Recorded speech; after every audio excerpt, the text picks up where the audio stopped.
And welcome back to another daily devotion. I'm Pastor Roy here at Woodlawn Christian Church in Lake City, Iowa, and this devotion is for Tuesday, January 17th of 2023. I've decided to shorten up what I wanted to deal with today. Originally, I was going to take this full section. It's called The Salvation of the Gentiles in the Revised Standard Version, which is what I'm using, which would go from 11 to 24. I've decided to shorten it up, and we'll talk about verses 16 to 24 on Wednesday. Okay, so today I only want to deal with verses 11 to 15 today. Again, I've shortened it up. I've changed my mind as I want to do. So let's take a look at that because I think there's some things that we want to talk about, and I don't want this devotion, to be quite as long as some of the ones have been perhaps recently. So let's take a look here. Verses 11 to 15 in Romans. And again, this is for Tuesday, January 17th of 2023. Not sure if I said that already or not. If I did, I said it twice. Must be important. All right. So I ask, have they stumbled so as to fall? By no means. But through their trespass, salvation has come to the Gentiles, so as to make Israel jealous. Now, if their trespass means riches for the world, and if their failure means riches for the Gentiles, how much more will their full inclusion mean? Now, I am speaking to you Gentiles, inasmuch then as I am an apostle to the Gentiles, I magnify my ministry, in order to make my fellow Jews jealous and thus save some of them. If their rejection means the reconciliation of the world, what will their acceptance mean but life from the dead? All right. Here, the Jewish nation, by and large, did not accept Christ, did not recognize him as the promised Messiah. And we've talked about that before, and the large part of that is because he wasn't the Messiah they were looking for. They wanted this conquering king guy, this guy coming with a sword and vengeance. And he came riding on a donkey, a king of peace.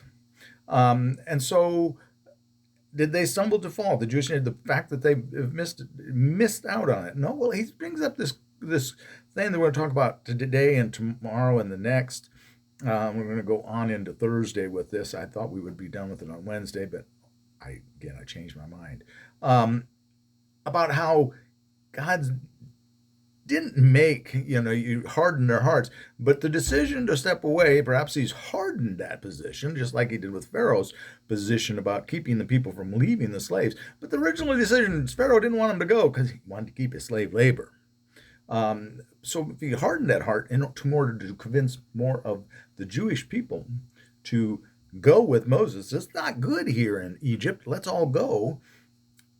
If here he's hardened the hearts of some of them to bring more in, to bring in the fullness of the Gentiles and the Jewish people. But through their trespass, salvation come to the Gentiles. By their rejection, Paul has gone off to preach to the Gentile world rather than focusing strictly on the Jewish nation. And others have as well. So he has taken his message, he magnify my ministry, he says in verse 13 there, in order to make my fellow Jews jealous in verse 14, and thus save some of them. Save some of them. But there's an interesting thing going back and forth here between inclusive and exclusive language throughout 9, 10, and 11. I hope you've noticed that.